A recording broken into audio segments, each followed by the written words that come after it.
Қайттан не болып тұр енді? Бастауда, өзін іздеуде,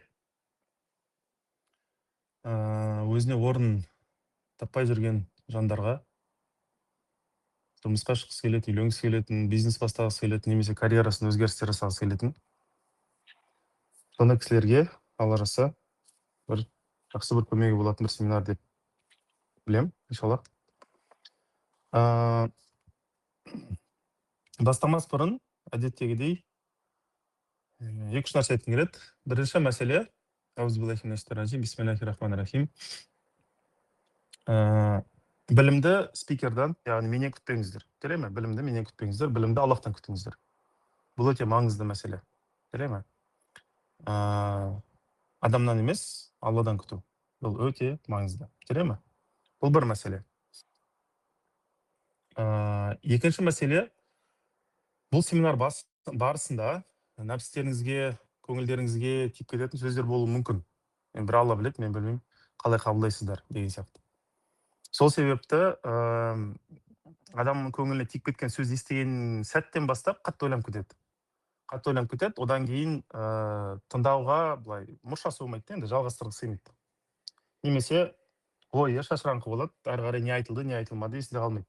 Болады, ондай нәрсе болады, адам психологиясында болады. Сондықтан егер іштеріңізде бір нәрсе тиіп кеткен болса, ол демек бір нәрсенің белгісі, өз-өздеріңізді көптен бері кінәлап жүрсіздер. Сол мәселеге байланысты өз-өздеріңізді көптен бері кінәлап жүрсіздер. Сол себепті сол мәселеге байланысты сіз қай мәселеде, қай тақырыпта өзіңізді кінәлайсыз, сол туралы әңгіме болатын болса, онда көңілге тиеді ол мәселе. Адамды андай мазасыздандырады, былайша айтқан уақытта. Келе ме?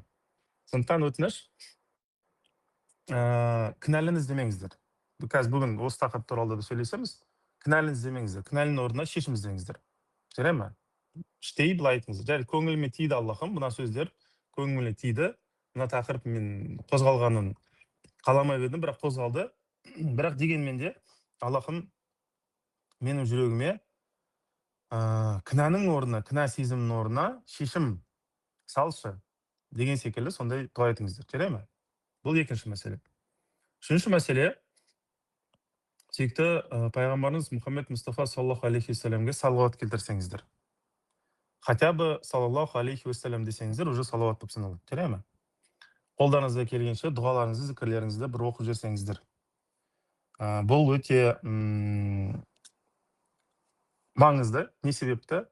Жүректеріңізді ашады, зейіндеріңізді ашады, көңілдеріңізді ашады деген секілді.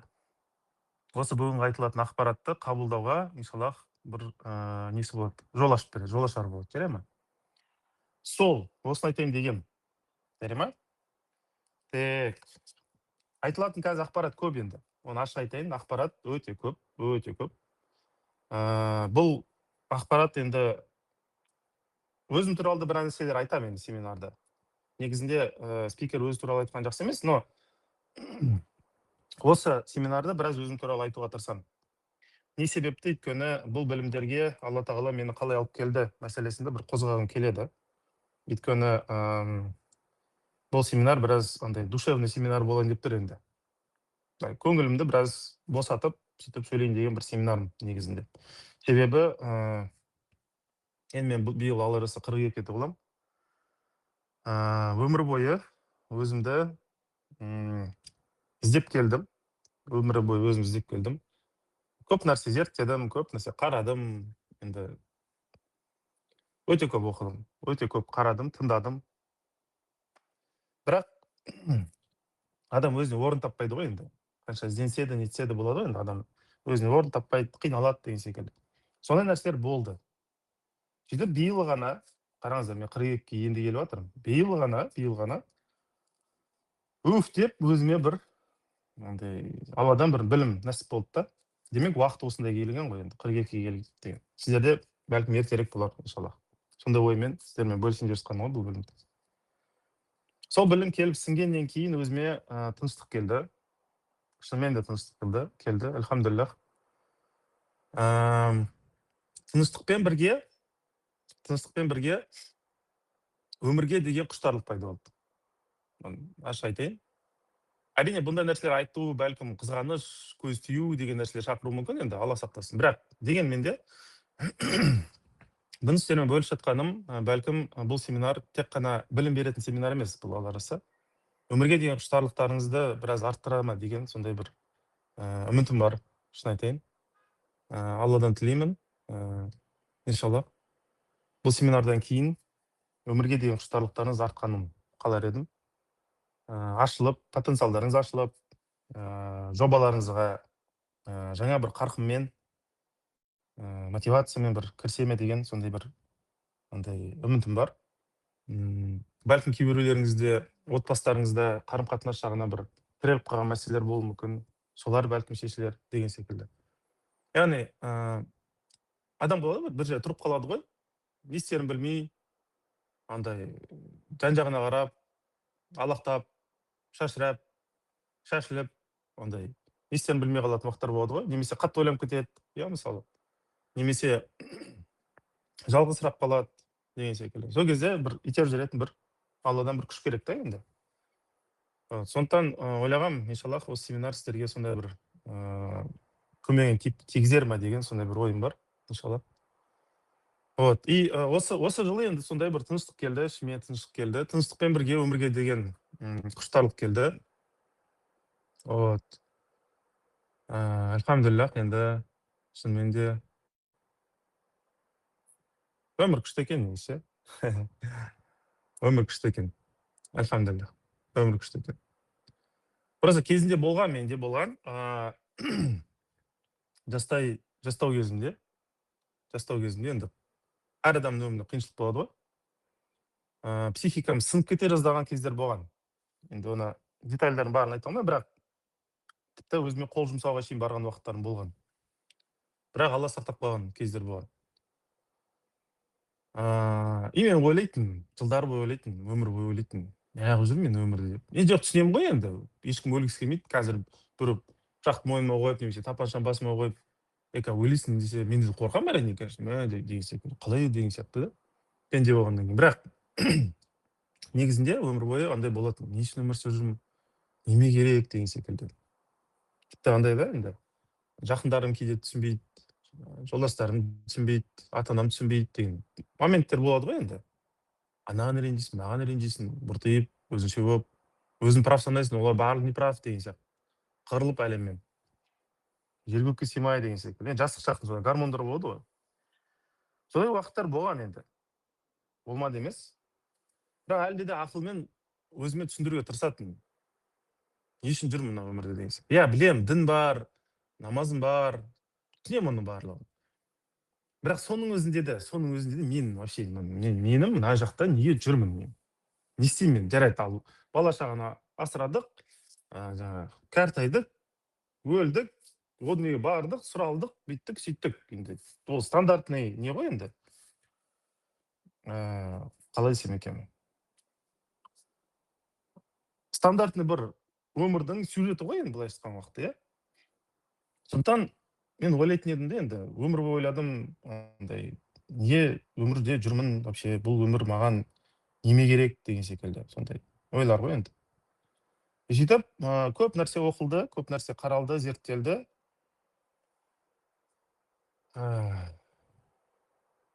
Биыл ғана сол бір тыныштық келді. Нақты бір нәрсе келді, альхамдулиллах. Сонымен сіздермен бөлісейін дегем. Әрине, бұл ақпаратты мен діни нелерден де алдым, психологиядан да алдым, өз өмірімнен де көрдім. Негізі мен кез келген білімді өзіме бірінші қолданбай нетпеймін, білім деп санамаймын. Өйткені енді кім біледі, ол білім қайдан келген. Ол білімді кім қалай түсінгенін, қалай қабылдаған, қалай анализ жасаған деген секілді. Тіпті діни кітаптарды қараған кезде мен кейбір мысалдарды көремін да. Ол мысалдар маған келмейді, мысалы.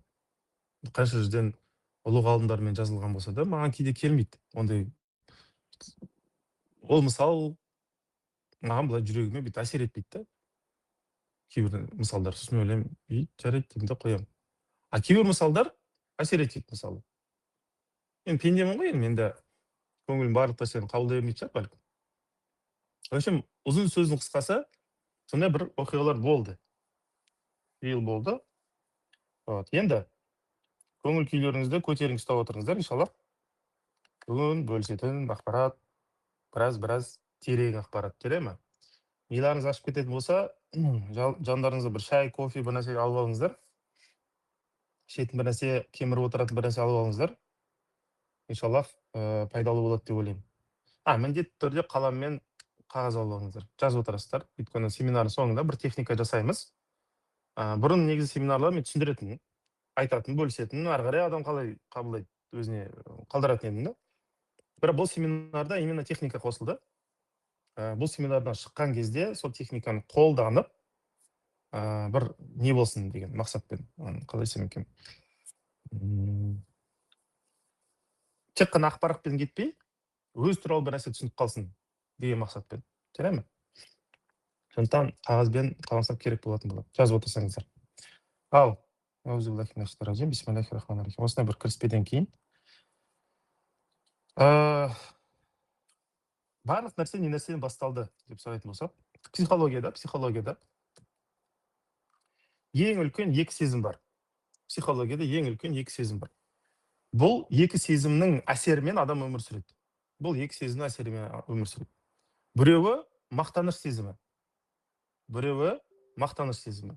Бұл мақтаныш сезімін өркөкірекпен шатастырмаңыздар, тәкаппарлықпен шатастырмаңыздар.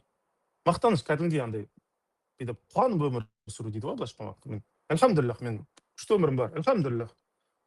Бала шағам бар, альхамдулиллах, өмірім бар, альхамдулиллах, елім тыныш, альхамдулиллах деген секілді андай қуанышпен өмір сүру. Жарай ма? Разы болып өмір сүру. Иә? Айтпақшылай, разы бол деген сөзді көп адам ұнамаса да келіссей деген мағынамен қарайды да. Жоқ. Дінде разы болу деген нәрсе, сен бір нәрсені көрген кезде оған қуанасың ба, қуанбайсың ба? Қуансаң разысың. Ал қуанбасаң, жарайды енді қабылдай салайық десең, разы емессің деген сөз. Бірақ өз-өзіңе өтірік айттың деген сөз. Бұны біліп қойыңыздар. Мысалы, адамдар айтады ғой, мен разымын. Разы емес көбісі. Қанша адам көремін, разымын деген адамдар, бірақ сәл қалсаң разы емес. Жай ғана күштері жетпейді, өзгерте алмайды. Сосын барып, жарайды дейді, үндемей салады. Қазақ үндемей салады ғой, көбіне ерегісіп тіресіп жатпаймыз ғой. Енді жастар сөйтіп жатады, енді бірақ дегенмен де көбіне жарайды деп үндемей саласың ғой. Бірақ разы емес та, іштей разы емес. Сондықтан разылық деген не нәрсе? Разылық бір нәрсені көрген кезде сіз қуанасыз ба? Разы деген сол. Жарай ма? Разылық деген солай деп біліңіз. Сондықтан бірінші сезім жаңағындай мақтанышпен өмір сүру. Көтеріңкі күймен өмір сүру. Жарай ма? Бұл бір сезім. Бұл бірінші сезім. Адамға әсер ететін бірінші сезім. Екінші сезім, ол өзін кінәлі санау. Ақша таба алмадым, кінәлімін. Отбасымды асырай алмадым, кінәлімін. Ата-анамға жағдай жасалып бере алмадым, кінәлімін. Бала шағама дұрыс ата-ана бола алмадым, кінәлімін. Дұрыс бір мысал бола алмадым, кінәлімін. Жұмыста өзін көрсете алмадым, кінәлімін.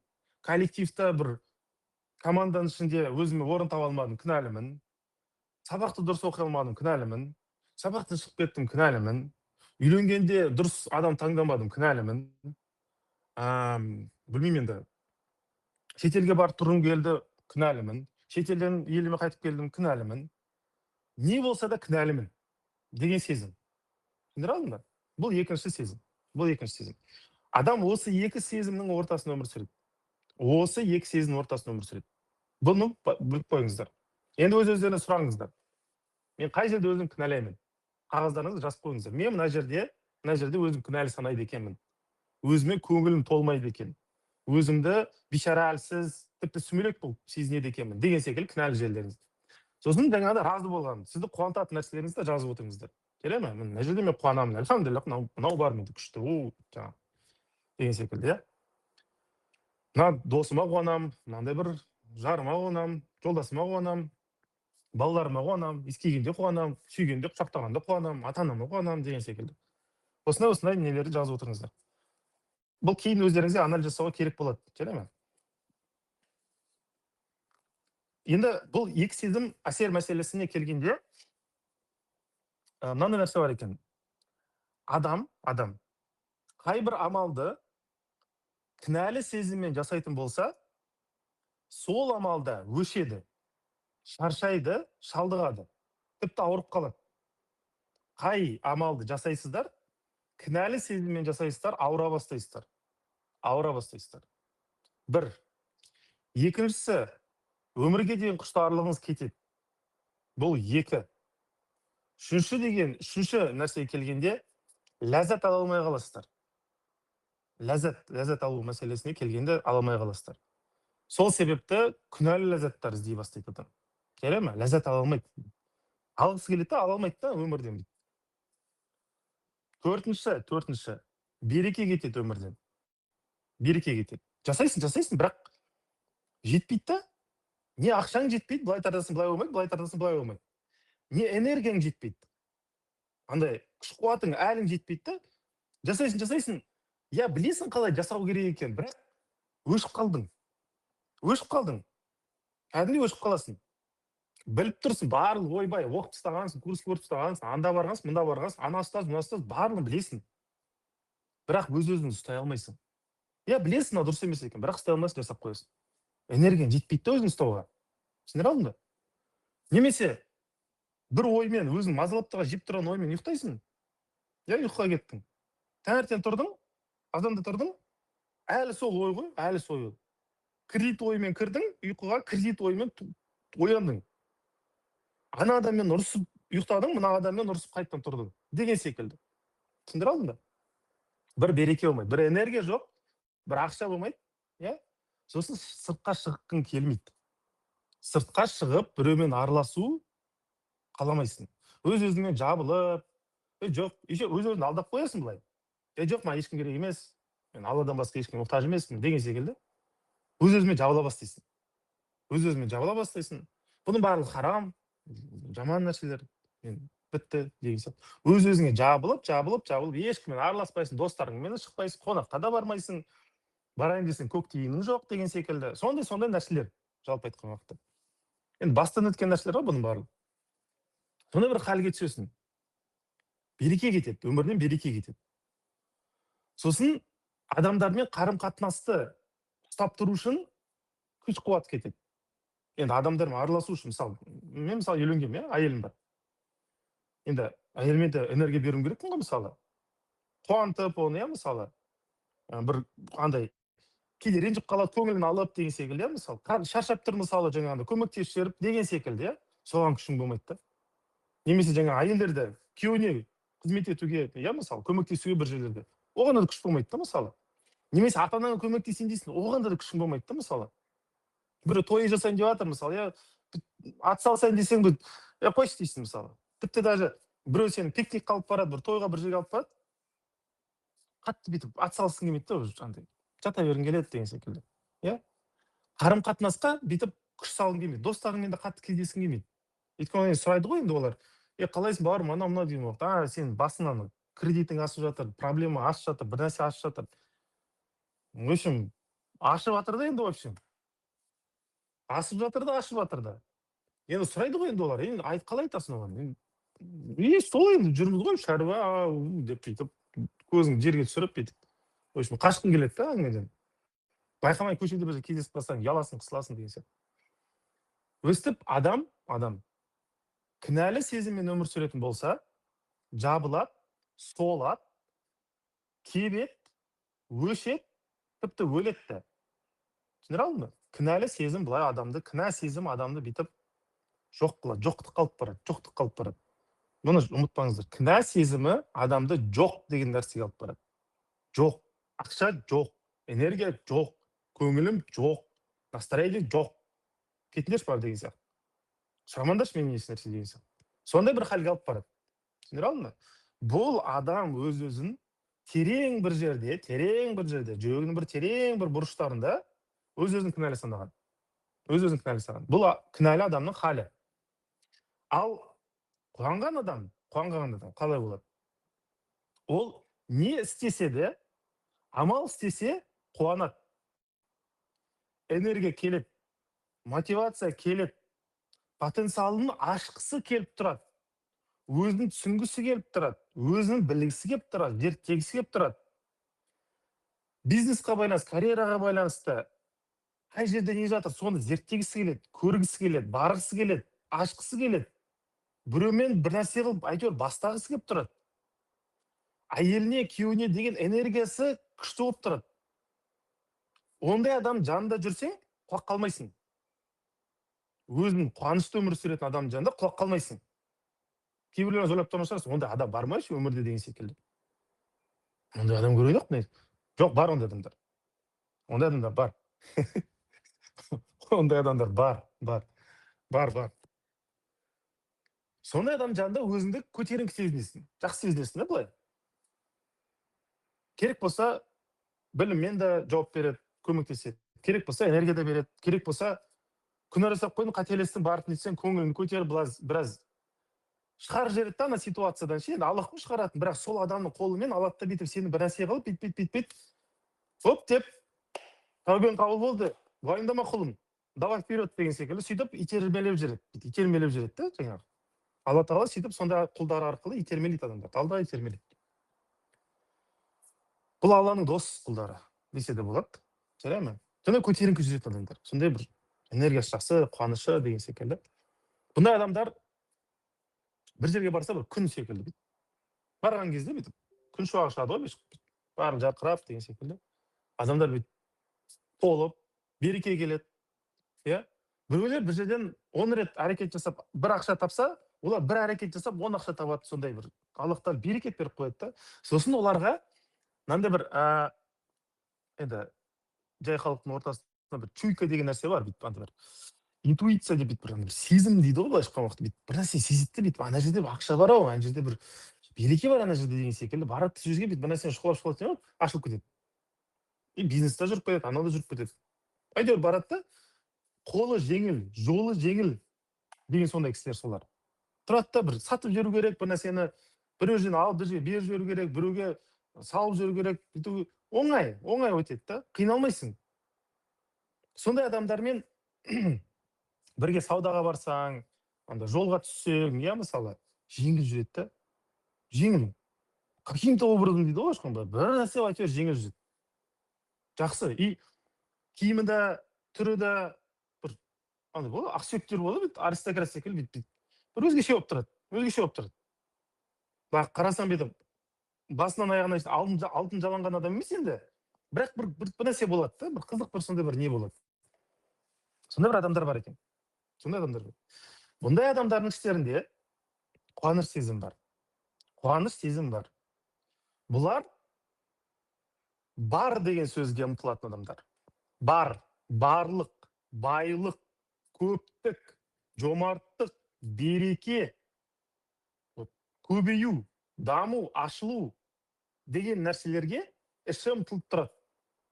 Кінәлі адам жоқтық, өлімге ұмтылып тұратын болса, бұл адамдар барлық, бар болу, өмір сүру деген сондай нәрсеге ұмтылады екен. Түсіндіре алдың ба? Бұл өміріне разы, қуанатын адамдар. Ішінде қуаныш сезім бар. Жарай ма? Бұны бекітіп қойыңыздар. Бұны айттым ғой басына, асықпай айтамын деп. Жарай ма?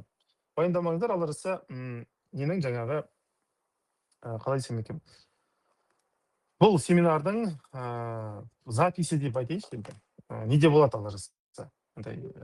Каналда сақталады. Жарай ма? Уайымдамаңыздар. Қайттан бір қарап жүресіздер. Сондықтан айтқым келгені, осында екі сезім бар.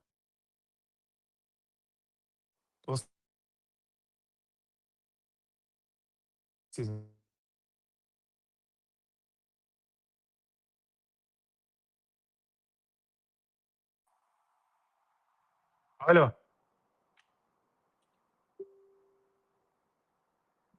Так. Менде мына жерде связь ұшып кетті.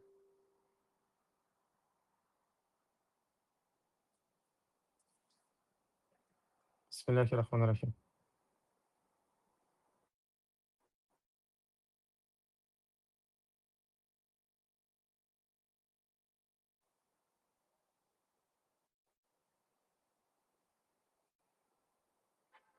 Қазір 5 минут. Қайттан не болып тұр енді?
Ассалаумағалейкум рахматуллахи баракатух баршаңызға.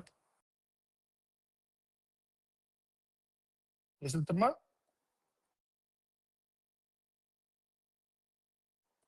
Қалай адамда екі сезім болады?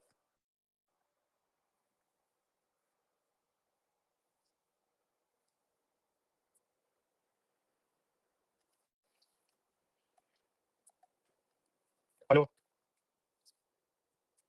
алло. Алланың жазғаны, Алланың жазғаны, Алланың жазғаны сондай болады екен. Алланың жазғаны. Қазір қалай? О, альхамдулилля. В общем, солай. Адамда екі сезім болады. Аллах мұқтадир деген Алланың есімі бар екен. Сіздер бір нәрсе жоспарлайсыздар. Қазір осы жерде айтып жіберейін. Сәті келді, реті келді. Бір жоспарлайсыздар. Мысалы, мен бүгін жаңа семинар жоспарлағандай деген секілді енді. Бірақ бір нәрсе қылып жоспарыңыз болмай қалады да басқа бір нәрсе болып кетеді. Сіз мысалы күттіңіз, былай болады, былай болады, болды да хоп, басқа жаққа бұрылып кетті. Бұл Аллах мұқтадир деген есім екен. Мұқтадир есімі сен жоспарлайсың, бірақ басқаша жасап жүреді. Сондай бір есім екен. Енді бұл есім бір жағынан адамға нені көрсетеді? Барлық нәрсе Алланың қолында екенін көрсетеді. Барлық нәрсе Алланың қолында. Адам қаласа да, қаламаса да. Келе ме? Вот. Сондықтан Алланың қалауымен болатын нәрселерде, Алланың қалауымен болатын нәрселерде, адам мен жасаймын, мен істеймін деп айтпаған дұрыс екен. Түсіндіре алдым ба? Енді Алланың Аллаху мұқтадир деген есімін зікір етсеңіздер, не болады? Осында айтып жіберейін. Айттым ғой, жерден бұрылыс жасайды. Күтпеген жерден былай болады деген секілді. Алланың Аллаху мұқтадир есімін, Аллаху мұқтадир деген есімін зікір етсеңіздер, адам дерзкий бола бастайды. Дерзкий дейді ғой, былайша. Дерзкий қалай есім екен? Мысалы ойлаңыздар, бір адамдарда болады, бір жұмыста бір коллектив болады да, бір кісі келеді да, былай істейік деген уақытта бүкіл коллектив соны тыңдап бұрылып кетеді ғой. Иә? Немесе бір вечеринка болады ғой, былайша бір кеш болады да бүйтіп. Бәрі бір нәрсе істеп жатыр. Немесе әркім өз-өзімен бүйтіп нетіп жатыр да. Bir кезде бір адам келеді деп бүйтіп бүкіл тойды бүйтіп айналдырып бүйтіп басқа жаққа алып кетеді ғой. Сондай адам Аллахтың Аллаху мұқтадир есімінің нұры түскен адам. Түсіндіре алдың ба? Алады да бір нәрсені былай келе жатқан нәрсе былай бұрып жібереді, былай келетін былай бұрып жібереді. Түсіндіре алдың ба? Былайша айтқанда лидер адам. Лидер адам. Түсіндіре алдың ба? Вот. Лидерлік қасиеттер болғанын қаласаңыздар, иншаллах, Аллахтың Аллаху мұқтадир деген есімін зікір етіңіздер. Жарай ма? Аллахтың Аллаху мұқтадир деген сол кезде дерзкий бола бастайсыздар. Дерзкий дейді, дерзкий. Деп сөйлесетін деген сияқты. Енді ондай емес енді, конечно. Бірақ айтқым келгені, бір марказ дейді ғой, центр бола бастайсыздар. Аллаху мұқтадир деген барлығы сіздің аяғыңызда бүйтіп, жан-жағыңызда бүйтіп бұрылып, айналып, әрекет жасай бастайды. Аллахтың Аллаху мұқтадир деген есімі сондай бар екен. Жарай ма? Сондықтан жаңағы иә, жоспарладым семинар былай деген секілді бір кезде алды, связь болмай қалды мысалы. Бұл ненің белгісі? Аллаху мұқтадир есімі дейді, мен туралы айт дейді. Мен туралы айт, бір айтып қой дейді. Айтып қой дейді. Демек, араларымызда осы семинар тыңдап отырған адамдардың арасында жаңа енді ақпарат естідіңдер ғой сіздер. Кінәлі сезімі, қуаныш сезімі деген секілді. Бәлкім араларыңыздан да адамдар бар шығар. Енді иә, енді қуанышты болған жақсы ғой, бірақ енді мен мына өмірде қалай қуанамын енді? Өзгермейді шығар бұл. Қалай өзгертемін бұны? Қаншама қарызым бар, анау бар, мынау бар, мойнымда қаншама жауапкершілік бар. Оның бәрін тасып алып келе жатырмын, сүйреп алып келе жатырмын, өз-өзіне азер алып келе жатырмын. Сен тұрасың бүйтіп өмірге қуансай дейсің. Қалай қуанамын мен? Бүйтіп риск өмірді өзгертуге бола ма? Ондай вообще бола ма деген ой болған болуы мүмкін кейбір кісілерде. Содан Аллах тағала бүйтіп белгі береді да. Міне, саған өміріңді өзгерткің келсе, менің Аллаху мұқтадир деген есімді зікір ет дейді. Аласында зікір ете жүрегің бір толады бір мезгілде. Сосын аласында рульді былай бұрасың, былай кетеді, былай бұрасың, былай кетеді өмірің. Деген секілді нәрсе бастады Алла жазса. Жарай ма? Демек, Алланың Аллаху мұқтадир деген есімін бір тануың уақыты келген. Түсіндіре алдың ба? Вот. Сондықтан Аллах тағала өстіп белгі беріп тұр. Семинарда мынандай болып жатса, менің құлдарыма осылай мен туралы хабар беріп қойды. Мен хабар беріп отырмын. Біліңіздер. Жалпы былай, өміріңізде бір оқиға келіп қалса, бір ситуация дейді ғой, бір жағдай келіп қалса, ол жағдайды оқу өте маңызды. Оқи алу өте маңызды. Оқи алу өте маңызды, өте маңызды. Жарай ма? Мысалы, сіздер сұрауы мүмкінсіздер. Қайдан білесің сен бұл семинарда мына болды, Аллах мұқтадир есімі қалай байланысты бар сен бір көріпкелсің ба деген секілді, аспанды бүйтіп бір қолыңды ұстап тұрсың ба деген секілді. Қайдан білесің ондай нәрсені? Қалай сен уверен сөйлейсің Алланың атынан деген секілді. Сондай да ой келуі мүмкін, иә, мысалы. Парасат деген нәрсе бар. Бұл қазақта өте үлкен бір қасиет болған, парасат деген. Өкінішке орай парасат сезімі азайып қалды. Қазақта азайып қалды. Бірақ біздің ойлаңыздаршы, қалай қазақ дана болған? Қалай дана болған мысалы? Не ақсақалдарымыз болған ғой? Біледі да көп нәрсені ше. Сондай бір сөз қалдырып кетеді. Оны ғасырлар өткеннен кейін адам естісе әлі актуалды. Сол жаңағы кәдімгідей әлі істеп тұрады сол. Мықты бір сөз болады, бір дана, бір терең бір сөз болады. Қалай оны? Қалай? Сен қалай бір сөз айтасың? Иә? Мысалы адам өсек айтады, ертең ұмытып қалды, өзі ұмытып қалды айтқан сөзін ше. А бір сөз айтады жаңағы ақсақал ше. Ол ғасырлар бойы сақталады. Қайдан? Қалай қазақта сондай адамдар қалай шыққан? Қайдан шыққан? парасат болған дейді кімде парасат деген ол не, ол қасиет. Ол кез келген адамда бола ма? Бола алады. Алланың қалауымен болады. Бірақ онда да сол парасаттың адам бойында, тұла бойында пайда болу үшін не керек? Алланың басир деген есімі бар. Барлық нәрсені көруші деген. Басир деген. Сол есімді зікір етіңіздер. Аллаху басир деген есімді зікір етіңіздер. Аллаху басир деген есімді зікір етсеңіздер, бір уақыт келеді де жүрегіңіз жаңа Алланың басир есімінің жаңағы нұрымен толады да, сіздер оқиғаларды түсіне бастайсыздар. Яғни Аллах Тағала маған мына оқиға арқылы не деп тұр деген сұрақ қойған кезде жауабы келеді. Мына оқиға бүйтіп тұр екен ғой дейді. Мына оқиғаның артында тұрған Алла Тағала маған былай істе деп тұр. Былай істе деп тұр. Сөйтіп Алла Тағаланы ести бастайсыздар, көре бастайсыздар жаңағы оқиғалардың арасында. Бұны парасат дейді. Бұны парасат. Келе ме? Бұны біліңіздер. Бұл өте маңызды нәрсе. Пайғамбар саллаллаху алейхи вассаламнан қалған, қараңыздар, пайғамбар саллаллаху алейхи вассаламнан қалған таптырмас бір мұра бұл. Таптырмас бұл бір мирас бұл. Бұл өте маңызды, өте маңызды. Лұқман деген сүре бар, сол жерде де бұл нәрсе туралы өтеді. Лұқман деген кісі болған, өте парасатты сондай кісі болған. Сөйтіп баласына көп насихат жасаған. Парасат деген өте үлкен, өте терең бір қасиет. Бұндай қасиеті бар адам өмірде шатаспайды. Алдану мүмкін, бір рет қана бірақ, екінші рет бірақ точно алданбайды. Шын айтайын. Енді алданудан неден болады? Біреу байып қалды, біреуге орын беріп қалды, жарайды дей салды, содан кейін алданады. А так негізінде біліп тұрады, көріп тұрады, сезіп тұрады, аян болып тұрады, ап-ашық болып тұрады. Ойлап қалмаңыз, бір көріп келешекті болжайтын біреулер, жоқ, оны айтып тұрған жоқпын. Кәдімгідей өмірді түсінетін адамдар болады дейді. Жанына отырасың, бір нәрсе айтып қалады да саған. Дейсің, мен қалай түсінбеген бұндай нәрсені, деп жаңағы. Вот парасат. Пайғамбар саллаллаху алейхи вассалам өте көп нәпіл намаз жасап, көп ғибадат жасаған өмірінде. Өте көп. Соның себебі бар екен. Бұны да біліп жүріңіздер. Барлық пайғамбарларда парасаттылық бар ма? Бар.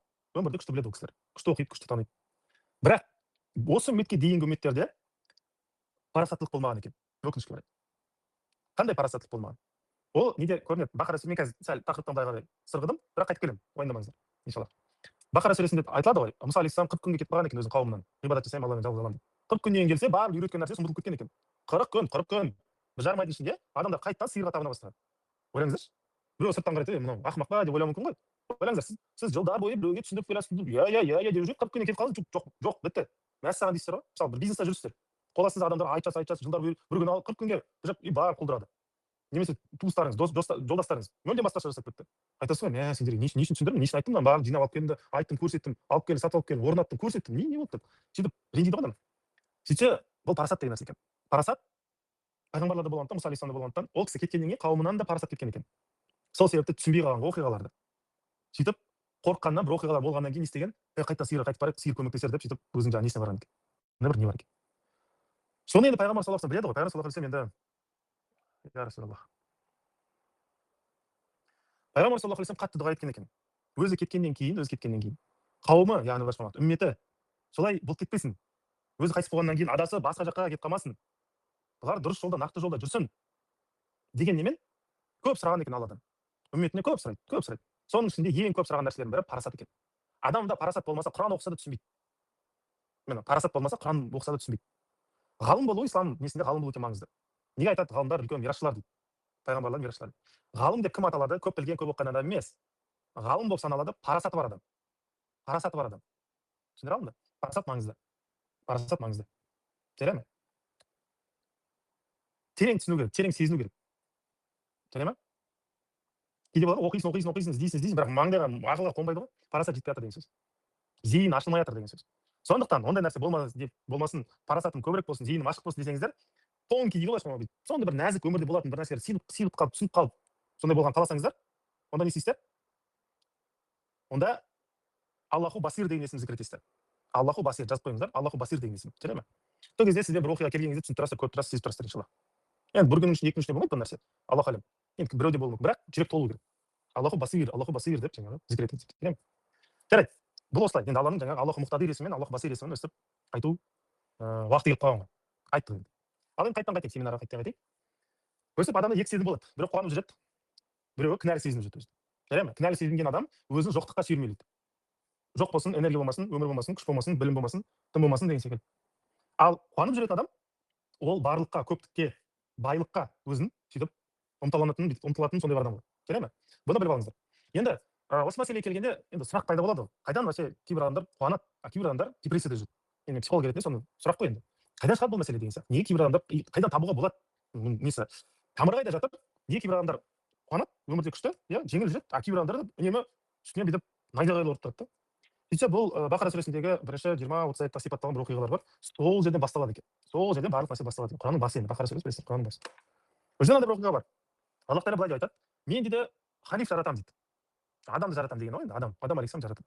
Сол туралы өзінің жаңағы келешектегі болатын жаңағы нелер айтады. Жоспарын деп айтайықшы енді. Аллада жоспар жоқ, Аллада тағдыр. Бірақ солай деп айтады. Сосын Құранды оқып келсеңіздер, ол жерде былай деп айтады: періштелер қызық бір реакция көрсетеді да. Періштелерге сай емес, періштелерге жараспайтын бір реакция көрсетеді. Қызық. Қандай реакция? Сен жер жүзінде қан төгетін, бұзықтық, бұзақылық, жамандық жасайтын сондай біреу жаратасың ба дейді. Бұл не деген сөз? Қараңыздар. Сіз бір нәрсе істейін деп жатсыздар. Ойлаңыздар, бір нәрсе жасайын деп жатсыздар. Айтасыздар, мен мынаны жасайын дейсіздер. И біреу тұрады да: құртайын деп жатсың ба бір нәрсені? Бір нәрсе құртайын деп жатсың, бір нәрсені бір шұқылап жатсың, деген секілді. Қалай сезінесіздер өздеріңізді? Қалай сезінесіздер өздеріңізді? Бір жоспарладыңыз. Біреу келеді, бас салады да, андай сөздер айтып тастайды. Қалай сезінесіздер өздеріңізді? Адамның өзіне бұл сөз ұнамайды да. Адам әлсіз жаратылыс болған өзіне ұнамайды. Ойлаңыз енді, ойлаңыз. Құдіреті шексіз Аллах. Құдіреті шексіз Аллах. Оған ондай сөз айтуға бола ма? Болмайды ғой, солай ғой. Орысша айтқанда предъява дейді ғой, орысша. Сондай нәрсені саған ғой енді былай. Періштелер. Енді бұның жасалу себебі де бар. Себебі де бар. Періштелер түрткен шайтан екен. Түрткенде қалай түрткен? Білесіздер? Ібліс ол кезде періштелердің ұстазы болған. Ібліс ұстаз болған. Ібліс ұстаз болған. Оққан ұстаз болған. Сөйтіп адамның жаратылысына Ібліс қарсы болған. О баста қарсы болған. Сөйтіп қарсылығын, наразылығын жаңағыдай сөйтіп білдіріп жүрген. Кеңес болып қалған кезде сөйтіп әңгімешіден сөйтіп Алла Тағала сол кеңесті ашып жариялайды. Сол кезде періштелер енді Іблістен дәріс алды ғой енді. Сөйтіп сол сөзді ұрып жүреді. Бұл не деген сөз? Бұл не деген сөз? Бұл мынандай нәрсені білдіреді. Алла Тағаланы періштелер түсінген жоқ. Алла Тағаланы періштелер түсінген жоқ.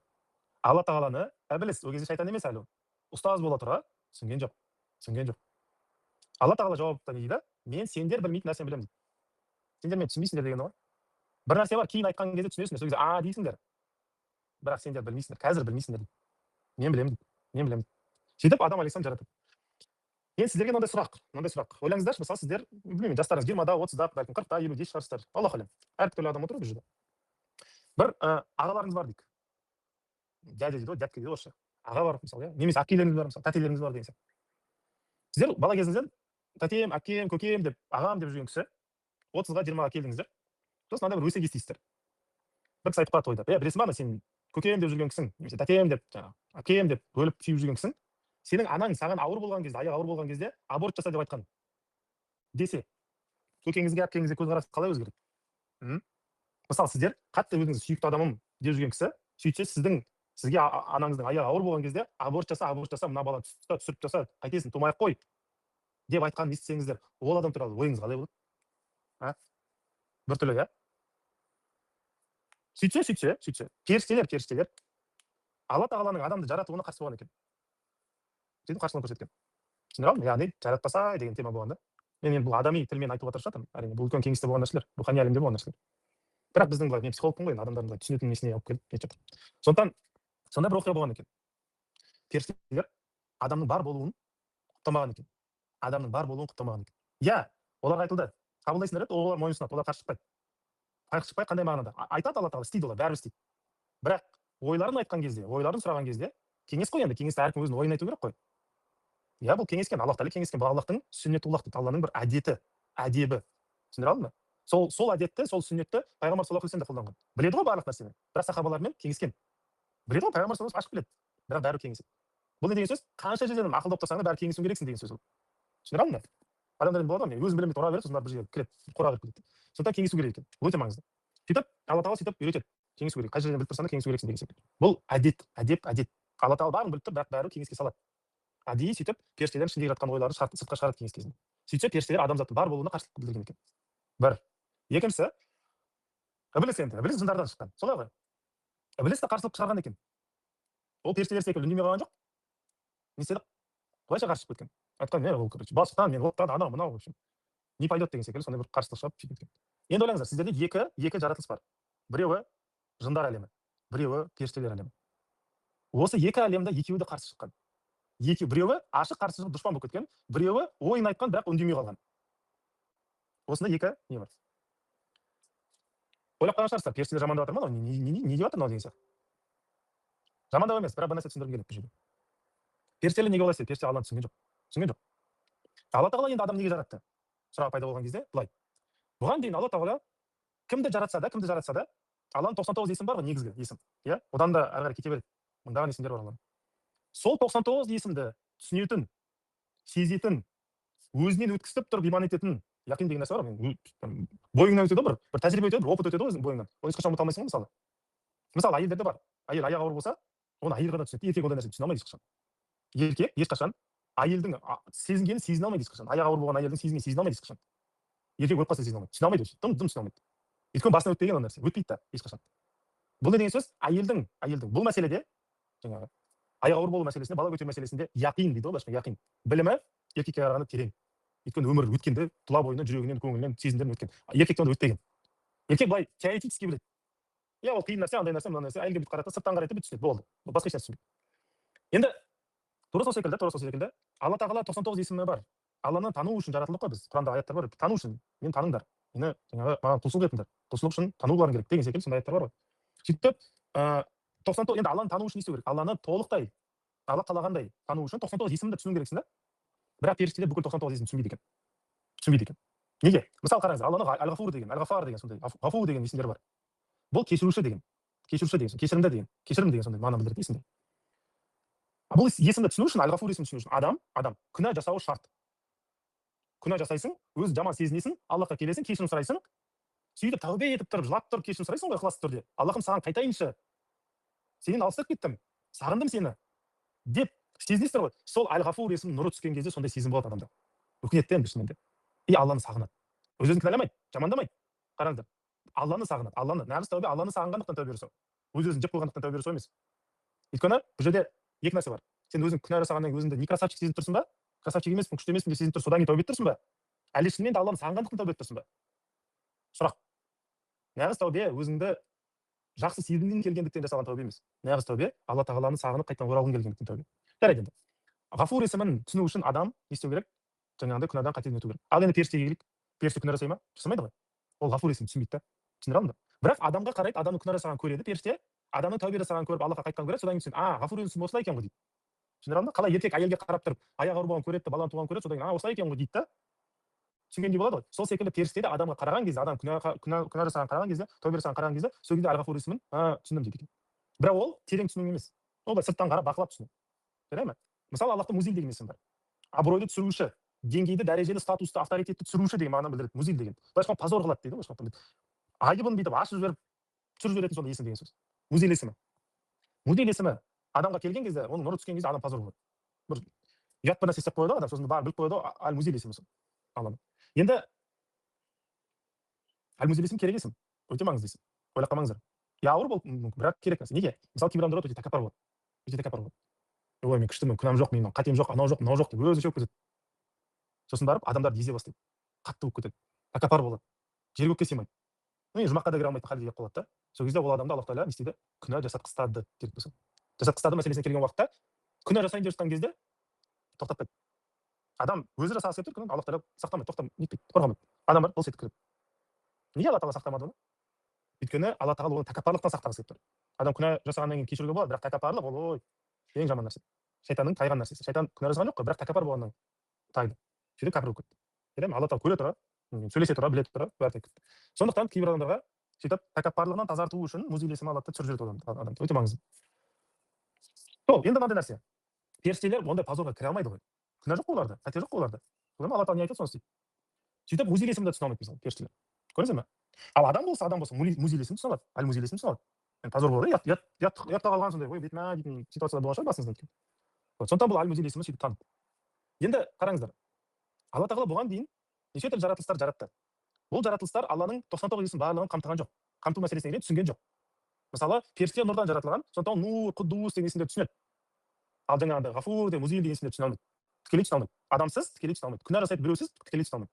Түсіне алдың ба? Обязательно міндетті түрде бір күнә жасаған біреуді көру керек, сөйтіп қана түсінеді. Сөйтіп Алла тағала жаратып неше нәрсе жаратты. Бір жаратылыс Алланың бүкіл 99 есімін түсіне алатын табиғаты болған жоқ, фитрасы болған жоқ. Бірақ барлық жаратылыстар келісіп келді. Ешбір жерде мен қарсылық болған жоқ. Ананы жаратты барлық. Кім не жаратса да Аллах тағала қарсы не болған жоқ. Бірақ адамға келген кезде, адамды жаратам деген кезде барлығы шықты. Неге? Бұл жерде өте үлкен бір сыр бар. Себебі Алла тағала өзін түсіне алатын, оны тани алатын, бүкіл 99 есімін тани алатын сондай бір жаратылыс жаратпақшы болды Аллах тағала. Енді ойлаңыздар, періште бірнеше Алланың есімін біледі, жындар бірнеше есімін біледі, жер көк аспан барлық бірнеше есімдерін шалыстырады Алла тағаланы. Ал адам 99 барлық 100% былайша шалыстырады да. Бұл не деген сөз? Мыналар ана 99-ды түсіне алмайды. Мощность дейді ғой былайша жетпейді да, ананы түсіне алмайды. Компьютерлеріңіз бар шығар үйлеріңізде. Кейде адамдар болады, жастар компьютермен ойын ойнағысы келеді. Бірақ барлық ойынды жаза алмайды да ана жерге. Ескі компьютер болса, ана ойынның несін, графикасын несін тартпайды да, анау ойын ойнамайды там бүйтіп деп ойнамай қалды компьютер. Компьютер әлсіз дейді өйткені ол ойын ауыр ойындар болады, өте қымбат ауыр ойын. Ете алмайсың да. Или мысалы, кино көргің келеді ғой кейде. Ана сапасы, качествосы түсіп кеткен кинолар бар. Неге? Өйткені компьютердің несі жетпейді да, мощность жетпейді. Телефонның сотканың мощность жетпейді да кейде мәселелерге. Сол секілді тартпайды да енді анау, тартпайды. Ана адамның болмысын періште түсіне алмайды. Жын адамның болмысын түсіне алмайды толықтай. Неге? Өйткені адамның болмысы Алла тағаланың 99 есімін барлығына ашық бір болмыс жаратылған. Сонда бір табиғат берілген оған, Алланың 99 есімін түсіне алады. 99 халден өте алады. 99 жағдайда бола алады, 99 оқиғада бола алады. 99 тәжірибе ала алады. Түсіндіре алдың ба? Сондай бір қылып жаратқан. Неге балшықтан дейді? Балшық пластилин секілді нәрсе ғой. Балшықта кез келген мүсін жасай аласың да. Балшық қой анау деді. Мен апаларым ұттым ғой деді. Бірақ ол кез келген формаға келген салынбайды ол. Ал балшық кез келген формада ішінде жүреді. Универсальный жаратылды да былайша. Жан-жақты жан-жақты жаратылды да былайша. Түсіндіре алдың ба? Бірақ ондай күшті нәрсе барлық түсінбейді ғой. Барлық түсінбейді. Сіздер гарвардқа түссе гарвард 90% түсінеміз ғой біздерді. Сәл түсіну мүмкінбіз енді. Андай білімді түсіну үшін енді ай жерден білу енді.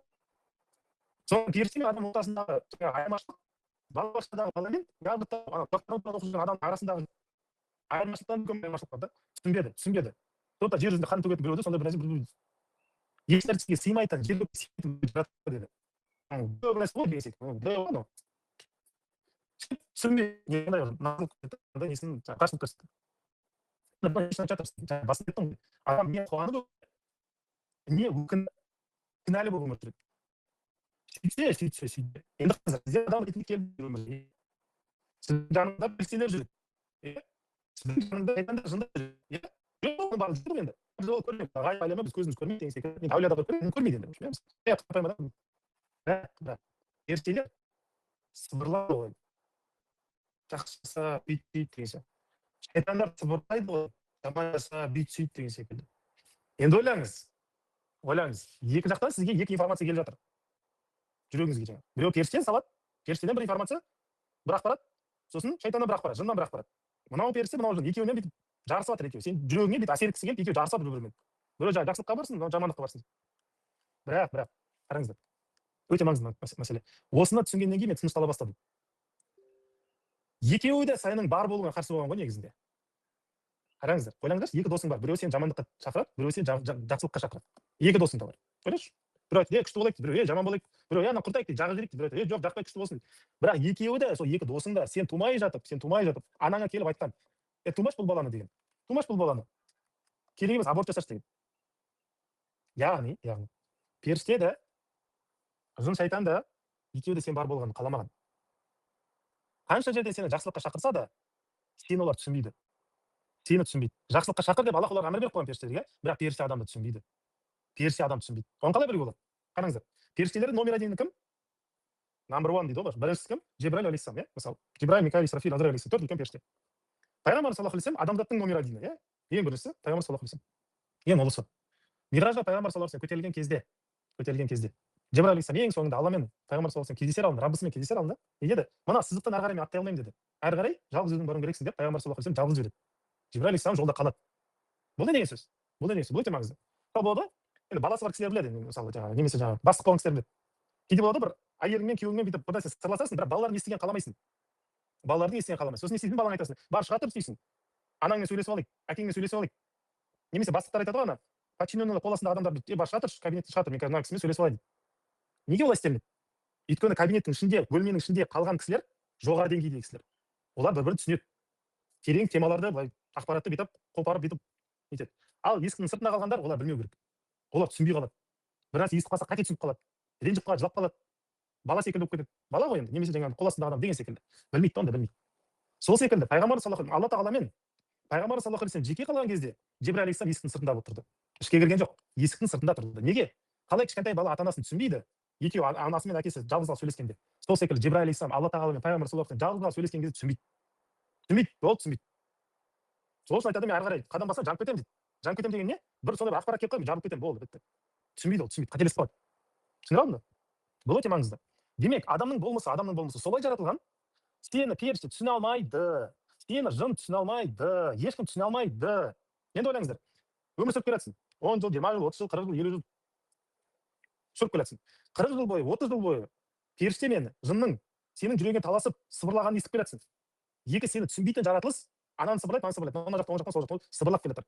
Сен сөйтіп жылдар өмір сүрдің. Сенің ішінде қандай сезім көбірек болады? Менің болғаным артық па, болмағаным артық па дегенде. Қандай сезім көбірек болады? Қарашы, сенің болғаныңа қарсы болған періште оң жағында тұр, саған болғаныңа қарсы болған шайтан сол жағында тұр, дейік мысалы. Сен жылдар бойы олардың әңгімесін естіп келе жатсың. Иә, былай естімейсің құлағыңмен, бірақ жүрегің қабылдап жатыр оны. Екеуі де қарсы болған сен бар болуыңа. Жылдар бойы сен олардың әңгімесін естіп жатсың. Іштей сенің ішінде қандай сезім көбірек болады? Бекер жаратылдым деген сезім көбірек болады. Бекер жаратылдым. Өйткені періште де айтып тұр, бекер жаратылдым. Шайтан да айтып тұр, бекер жаратылдым. Көрдіңіздер ме? Адам періште мен жындардың арасында көп жүргендіктен ішінде өзі байқамай бекер жаратылдым ау, неге жаратылдым деген сезімдер жинала береді екен. Жинала береді, рухында жинала береді. Сол себепті бір нәрсе істейін десең, депрессияға түсіп кетесің, бір нәрсе істейін десең, басылып қаласың. Біз ойлаймыз, ол шайтан басты содан кейін еді. Жоқ, шайтан ғана емес, періште де түсінбеген адам бар болуын ше.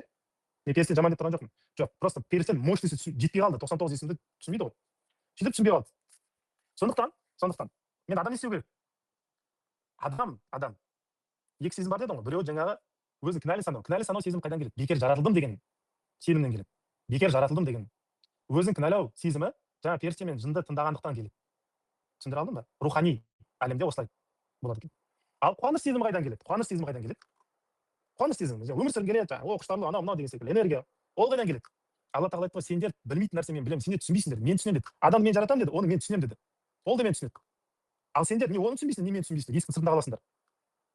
Түсіндіре алдым ба? Яғни адамның қуанышты болып өмір сүруін, өмірге деген құштарлы болып өмір сүруін, ол сезімдер қайдан келеді? Ол Алладан келеді сезімдер екен. Алла тағала сені түсінеді, Алла тағала саған мейірімін береді. Алла тағала саған дос, Алланың вали деген есімі бар. Дос деген мағынаны білдіреді. Біліңіздер, Алла тағала адамға дос. Алла тағала адамға дос. Тек қана мейірімді ғана емес. Алла тағала адамға дос. Бұны ұмытпаңыздар. Жарай ма? Ал досына қалай сөйлейді? Красавчиксің деп сөйлейді. Молодецсің. Дух береді да былайша айтқан уақытта. Түсіндіре алдың ба? Мақтайды да былайша айтқан уақытта. Көтереді да деңгейін былайша айтқан уақытта. Демейді да, көмектеседі да, ашады да, түсіндіреді да. Түсіндіре алдың ба? Алла тағала адамның қуанып өмір сүргенін қалайды. Досыңа жақсылық қалайсың ғой? Вот, Алла тағала солай. Алла тағала адамға қуанышпен өмір сүрген қалайды. Сондықтан мынандай нәрсе жазып қойыңыздар, өшірді ұмытпаңыздар, өтініш ұмытпаңыздар. Бизнеста, тұрмыста, кез келген жерде, бір қоғамда бір жерде бір есігіңіз жабылып қалған болса, алдыңызда бір есік жабылып қалды. Демек сіз бір жерде өзіңіз кінәладыңыздар. Көңіліңіз түсті, бір реніш ішіңізге ұялады, өкініш ішіңізді ұялады, сөйтіп есік жабылып қалды. Ол жоқтық. Егер есіктің ашылғанын қаласаңыздар, өмірге қуанып қараңыздар. Әлхамдулиллах деңіздер. Әлхамдулиллах. Демек Аллах маған бір нәрсе деп айтып тұр. Жаңа мысалы эфир тоқтап қалды, связь болмай қалды. Бұл не деген сөз? Мен отырып мына жерде жылауыма болады мысалы. Ой, мен мына жерде уф деп бір семинарға дайындалып келген едім, мен алты семинар связь құртылды, битті сөйтті, шағымданып жыладым. Айтуға болады ғой, болады, бірақ айтуға дұрыс па? Дұрыс емес. Дұрыс емес. Дос туралы жақсы ойлау керек қой. Дос туралы жақсы ойлау керек. Алла тағала мен досым ба? Досым. Алла тағала связьді үзген кім? Аллах қой үзген. Алланың құдіретімен болды ғой. Неге үзді? Дос бекерден бекер үзбейді ғой. Демек бір нәрсе айтып тұр, бір маңызды нәрсе айтып тұр ана жерде. Қазір өшіріп бір нәрсе маңызды деп тұр да. Мен сол кезде ренжімеуім керек. Дос туралы жақсы ойлау керек. Алла тағала туралы кез келген оқиға түскен кезде жақсы ойласаңдар, Аллах тағала тез алып шығады. Жаман ойласаңдар, сөйтіп қаласыздар. Түсіндіре алдың ба? Алдыңызда бір есік жабылған болса, демек Алла тағала туралы жақсы ойлау уақыты келді деген сөз. Бір есік бір болмай қалды жолыңыз. Алла тағала туралы жақсы ойлаңыз. Алла тағала туралы өмірің күшті болып тұрған кезде жақсы ойлау қана емес. Как раз таки қатты түсіп кеттің, сол кезде именно Алла тағала туралы шынымен де қалай ойлайсың, сол сыртқа шығу керек. Алла тағала туралы жақсы ойлаңыз. Связь болмай қалды ма, демек Аллах мұқтадир есімі. Осы есімді мен құлдарыма түсіндірші дегені. Айттық па? Айттық. Хорошо. Енді бұны қалай түсіндің? Демек, екінші есімді айт. Басир деген есімді айттым. Басир деген есім нұры түссе, құлдарым оқиғалар дұрыс түсінетін болады дегені. Сөйтіп Алла тағала өзін сіздерге танытып отыр. Мен бұны жоспарға қойған жоқпын мысалы. Бүгін семинарда мынаны айтайын, мынаны айтайын. Оның арасында Аллах мұқтадир, Аллах басир десеңдер айтамын деген болған жоқ. Бірақ мен пендемін ғой. Мен пендемін. Алла тағала сіздерді жаратты ғой. Мейіріммен қарайды ғой. Сіздердің іштеріңізде, жүректеріңізде, рухтарыңызда не болып жатқанын біледі ғой. қай жерде қалай тіреліп қалғандарыңызды біледі ғой. Бәлкім біреулеріңіз бір дерзкий болу бүйтіп біраз андай мінез көрсету сонда жетпей жатқан шығар біреулеріңізге жарып шығу үшін өмірлік оқиғаларды жағдайларды. Соған Аллах айтып тұр ғой, Аллах мұқтадир дегенді зікір ет деп тұр. А біреулеріңіз бір көріп бір ана бизнеста анда-мында бір возможность вероятность көре алмайсыздар дейді, анда бір теманы көре алмайсыздар, бір нәрсені көре алмайсыздар. Соны Аллах басир есіңіз зікір ет дегені ғой. Сөйтіп соны зікір етсеңіздер, не істейсіздер, уже көре бастайсыздар. Ананы істеймін, мынаны істеймін, уже түсінікті бола бастайды. Түсіндіре алдым ба? Сондықтан мен бүгін сенімге беріп былай түсіндіруге тырысып жатырмын енді. Ішіме былай қуаныш ұялап тұр да, альхамдулилlah. Сондықтан не болса да дос туралы жақсы ойлау керек. Бірінші, Алла Тағала сізге дос па? Дос. Дұшпан емес. Жазалағысы келіп тұр, Аллахым мен мынандай күнә жасап қойдым. Жоқ, олай ойламаңыздар. Жазалағысы келіп тұрған жоқ вообще. Жазалағысы келіп тұрған жоқ вообще. Бірінші дос деп таныңыздар Алланы. Бірінші дос деп тану шарт. Келе ме? Сондықтан бір дос туралы жақсы ойлау керек. Келе ме? Досың үшін күнә жасауды тоқтатасың ғой. Досың үшін күнә жасауды тоқтатасың ғой. Сүйіктің үшін тоқтатасың ғой. А сен жазалағысы келіп тұрған біреу үшін күнә жасауды тоқтатасың ба? Тоқтатпайсың ғой. Қырсып қаласың, ренжіп қаласың, қайталайсың ол күнәні. Сондықтан Алла Тағаланың айтқан әмірлерін тыңдағың келсе, күнә жасамауға үйренгің келсе, күнә жасамауға үйренгің келсе, Алланы дос деп таны. Дос деп танысаң, оны сүйсең, сол кезде күнәңді де тастап кетесің, өмірді өзгертіп кетеді. Түсіндіре алдым ба? Вот, сондықтан өте маңызды Алланы дос деп тану. Бір еске алып қалма, демек бір жерде мен Алла Тағала туралы осы жерде жақсы ойлауым керекпін. Бәлкім мен өз-өзімді кінәлап кеткен шығармын. Қайтадан қуануды үйренуім керекпін. Альхамдулилlah, мен досым болса естіп жатты. Демек басқа бір жерде біраз ақша жеп жатыр деген секілді. Келе ме? Сондықтан жақсы ойлау маңызды. Хуснузон деп айтады бұндай нәрсені. Жақсы ойлау маңызды. Ал жақсы ойлау қайдан келеді? Алладан келеді. Енді көп адамдар өмірде береке келмейтін себебі өйткені өздері кінәлі санайды. Сол кінәлі санау сезімі қайдан келеді десеңіздер, ол жаңағы періште мен жындардан келеді. Тек қана жындардан, шайтандардан емес, періштелерден келеді. Енді Алла Тағала неге жаратты адамды дейтін болсаңыздар, оның хикметі мынада. Аллах әлем мынада. Мыналар мені түсіне алмады. Онда хотя бы сен мені түсін деп адамды жаратты Аллах Тағала. Өзін түсінсін деп жаратты. Және де бұлар мені түсіне алмады ғой, ал сен түсіндің ғой мені. Енді бұларға ұстаз бол деп жаратты. Сондықтан адам халиф болып жаратылған содан. Адам, алейхиссалам, ұстаз болып жаратылған. Оның ұрпақтары да ұстаз болып жаратылған. Түсіндіре алдым ба? Періштелер бізге қарап дәріс алады.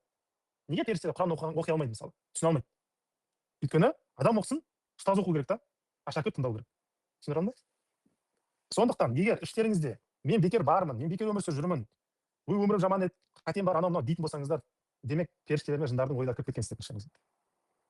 Демек Алла Тағала туралы жақсы ойлау керек. Демек адам өмірге құштарлығын көтерілу үшін Алланы дос білу керек. Тек қана мейірімді ғана емес, дос деп біліңіздер. Алла Тағала сіздер бар болғаныңызды қалайды, сіздерге бергісі келеді. Бірақ сіздер өздеріңізді кінәлі санайтын болсаңыздар, берген үшін нығмет тоқтап қалады. Иә, көп адам, қараңыздар, мынандай нәрсе тағы бір өте маңызды нәрсе айтамын. Адамдар айтады. Мен бай болғым келеді дейді. Бизнес жасағым келеді дейді. Анау керек, мынау керек айтады. Тырысамын дейді, бірақ болмайды бизнесім. Ананы көремін, мынаны көремін, бірақ жүрмейді дейді. Негізінде Құранда аят бар. Әркім не нәрсеге шын мәнінде ұмтылды, жүрегімен, амалымен кім ұмтылды, сол нәрсе нәсіп болады оған деген аят бар. Бұл не деген сөз? Енді адам тырысып тұр бизнес жасауға. Неге болмайды? Сонда ұмтылмады ма не? Негізінде ұмтылмаған. Қанша жерден тырысса да ұмтылмаған. Енді ұмтылыс пен тырысудың айырмашылығы не? Иә, сен бір әрекет жасайсың, бұл тырысу. А ұмтылыс деген не? Жүрегіңмен қалау, жүрегіңмен күту, жүрегіңмен сену, жүрегіңмен сол келеді деп көру. Келешекте келеді маған деп, елестету. Қиял әлем қосу. Осы маңызды. Өзіңді сол жерде көруің керексің. Содан басталады ұмтылыс. Келе ме? Неге мысалы адамдар айтады кейбір, енді қияли ғой дейді. Хадисте не деп айтылған? Сені жынды деп атамайынша, яғни қияли деп атамайынша, сен кәміл иман еткен болмайсың. Қызығы. Демек кәміл иман иелері, олар қиялдарын көп қолданатын адамдар. Визионер дейді былайша айтқанда. Келешекте мынау болады деп көре алатын адамдар. Ол келешек әлі жаратылған жоқ, бірақ сен уже көріп тұрсың ол келешекті. Сондай адамдар лидер болады. Көшбасшы дейді ғой былайша айтқанда. Басы болады да ол көштің. Өйткені ешкім көрмей тұрған нәрсені ана горизонттан, ана күріш бар жақтан көріп тұр да анау. Алыстан көреді. Басирет жаңағы парасаттылық. Неге? Ана қиял әлемі күшті дейді оның. Кішкентай балалар, ойлаңыздаршы, кішкентай балалар. Неге олар сен тудың, әлемге тудың, не сөйлеу білмейсің, не туалетке барып білмейсің, тамақ жеу білмейсің, жүру білмейсің, дым білмейсің. 5 жылдың ішінде соны барып үйрену керексің. Бакалавриатқа түсесің ғой, мысалы 4-5 жыл береді ғой. Бір специалист оқу үшін қаншама 4 жыл кетеді. Ана же специалист емес, кәдімгі өмірді түсіну керексің, сен денеңді түсіну керексің. Жеуді, туалетке баруды, сөйлеуді, бәрін с нуля, 0-ден түсінесің, барлық нәрсені. Опыт жоқ ешқандай. Жаңа ғана туғансың. Қалай үйренеді оны? Балаларда қиял бар екен. Олар қиялданады, өзін елестетеді. Сөйтіп көреді. Содан кейін Алла Тағала береді. Елес маңызды. Мен бұл елес мәселесіне кейінірек келіп тоқтаймын. Және бұл туралы иншаллах жазып қояйық. Елес туралы айтылу керек деген секілді. Енді демек Адамның ішінде екі сезім. Не кінәлісің, не қуаныштысың деген екі сезім бірімен таласады. Ал Алла тағала адамды не үшін жаратты? Мені түсінсін деп жаратты. Танысын деп жаратты. Енді түсіну, тану әркімге берілетін нәрсе ме? Жоқ, періштелерге берілген жоқ. Тек қана адамға берілген нәрсе. Енді адам болғысы келсе, не істеу керек? Періштені де, жынды да, шайтанды да шәкірт деп білу керек. Шәкірт деп білу керек. Бір. Екіншісі, олардың ойына қатты берілмеу керек. Алладан келген ойлар қабылдау керек. Қандай? Өмірге деген құштарлық, береке, бар болу, қуаныш, сондай сезімдерде болу керек. Ал ол қалай болады? Алланы дос деп таныса. Алла менің досым деп таныса. Жарай ма? Бұл маңызды. Бұл маңызды. Аллах тағала туралы жақсы ойлаған дұрыс. И маңызды. Бұл парыз. Бұл парыз. Мұсылман үшін парыз. Жарай ма? Енді құдси хадис бар, Алла тағала не дейді? Құлым мен туралы қалай ойласам, мен сондай боламын дейді. Бар ма? Бар. Енді жақсы ойласаң жақсы болады ғой, значит. Жазалайды деп ойласаң ше. Сен жазалайды, Аллах тағала мен жазалайды деп ойласаң, демек сен Аллахқа досыңа не істедің? Жала жаптың деген сөз. Жала жаптың. Досың туралы жақсы ойла. Бұл маңызды. Бұл маңызды. Енді сұрақ. Неме күнә жасап қойдың ғой дейді кейбіреулер. А сен неге күнә жасадың? Қараңыздар. Алла тағала қызық жаратқан. Бірінші не бірінші жүреді? Бірінші ой жүре ме, бірінші не амал жүре ме? Не бірінші жүреді? Ниет бірінші жүре ме, амал жүре ме? Ой бірінші жүреді, ниет бірінші. Солай ғой. Содан кейін ғана амал жүреді ғой. О, демек, бұл жерде мынандай нәрсе бар. Бір қызық, бір секрет, бір сыр бар, тылсым бар. Адам Алла тағала туралы жаман ойласа, күнә жасайды екен. Алла тағала туралы жаман бірінші ой кетеді екен. Алла тағала мені сүймейтін шығар, жақсы көрмейтін шығар, мен Алланың алдында кінәлі шығармын, ол мені жаратқанына өкінетін шығар, мына түріме қарап ұялатын шығар мені жаратқанына деген секілді ойлар кетіп қалады адамда. Сөйтіп кетіп қалғандықтан, енді сол ойға сай тағдыр басталады. Ойыңа сай тағдыр басталады. Ол қалай? Алла тағала айтып тұр ғой, қалай білсең, қалай танысаң, мені қалай ойласаң, мен туралы мен сондаймын дейді. Алла тағала туралы жазалаушы деп ой кетіп қалса адамның ішінде, бұл саналы түрде болмайды, түп санада болады. Бірақ жүрегінде кетіп қалса, Алла тағала мені жазалайды ау, немесе жаратқысы келмеді, былай бекер жарата салды деген ой тұрса, онда о дүниеде мен бәрі жазаланамын ғой. Онда мен жазалансам, мына өмірде күнә жасай беруге болады ғой деген ойда кетіп қалады. Сөйтіп адам күнә жасайды. Түсіндіре алдым ба? А кейін күнә жасап алғаннан кейін не дейді? Міне мен күнә жасадым ғой. Алла тағала мені точно нақты түрде жазалайды. Көрдіңіздер ме? Өзі ойлап тапты, өзі соған сай әрекет жасады, өз әрекетін өзінің тапқан ойына дәлел қылып қолданды да жолда шығып кетті. Міне қалай адам алданады. Міне адам қалай алданады. Түсіндіре алдым ба? Өзі ойлап тапты. Сол үшін Құранда аяттар бар. Көп адамдардың наным сенімдері құрастырылған, өздері бос жерден құрастырылған ойға ғана негізделген дейді. Тек өз ой солай шығады дейсің, ора салған болды. Астында ешқандай бір не жоқ, білім жоқ ешқандай. Көбісі ойланбайды ау деген аят бар. Көбісі сөйтіп ойлайды ау деген аят бар. Бос ойлайды. Жаман ойлайды, негативті түрде ойлайды. Көбісі сондай деген сол аяттар болсын. Яғни адам егер ойласаң, о деді мені қырады, жояды, тозаққа салады, бүйте түседі деп ойласаң, мына өмірде күнә жасайсыз. Кәдімгі күнә жасай бересіз. Күнә ненің белгісі? Күнә Алла тағала туралы жаман ойлауының белгісі. Досым емес ау деген деп ойлағанның белгісі. Сен енді жүрегіңде қандай ойлар кетіп жатқанын білмейсің ғой енді. Білмейсің ғой, түп санаңда не ұшып кетіп жатқанын білмейсің ғой. Соны саған білдірту үшін ішкі әлеміңде болып жатқан нәрсені Алла тағала сырт әлемдегі амалдарыңа салып қойған да. Сөйтіп өз қолыңмен өзің барып істейсің да сол нәрсені. Сондықтан егер бір қате жасаған болсаң, күнә жасаған болсаң, депрессияға түскен болсаң, үмітсізге түскен болсаң, өзіңді кінәлаған болсаң, демек ішіңде уже ой сондай болған, алдын ала болған. Соған сай сен әрекет жасап кеттің да. Енді бұны не істеу керек? Адам жасаған күнәсіне ғана тәубе жасамау керек. Адам не деу керек? Аллахым, сен туралы жақсы ойлауды бірінші үйретші маған, сол ойдан мен осындай нәрсе жасап жүрмін деп. Түсіндіре алдым ба? Сондықтан сіздер күнәһар болдыңыздар, содан кейін Алла тағала сізді жазалайды деген нәрсе емес. Жоқ, сіздер бірінші мен жазалайды деп ойладыңыздар, соған сай күнә жасап қойдыңыздар. Бұл өте маңызды, бұл өте маңызды. Ой мен ниет бірінші жүреді, амал кейін жүреді. Самовнушение дейді психологияда, өз-өзіне сөйтіп сендірген, өз-өзіне сөйтіп сендірген. Мен жаманмын деп сендірген, содан кейін жаманмын ғой енді. Сондықтан жаманға сай өмір сүрейін деп кетіп қалған, программа сөйтіп кетіп қалған, установка дейді ғой, кетіп қалған болды. Егер өзіңді жақсы деп санасаң, Алланың досымын деп санасаң өзіңді, онда программа басқа жаққа кетеді да. Түсіндіре алдым ба? Сондықтан Алла тағала туралы жақсы ойлау шарт. Екінші шарт қандай? Өзің туралы жақсы ойлау. Өзің туралы жақсы ойлау. Күнә жасасаң да, қате жасасаң да, өзің туралы жақсы ойлау. Біреу айтты, "Ей, тәкаппар." Жоқ, тәкаппар емес. Қара.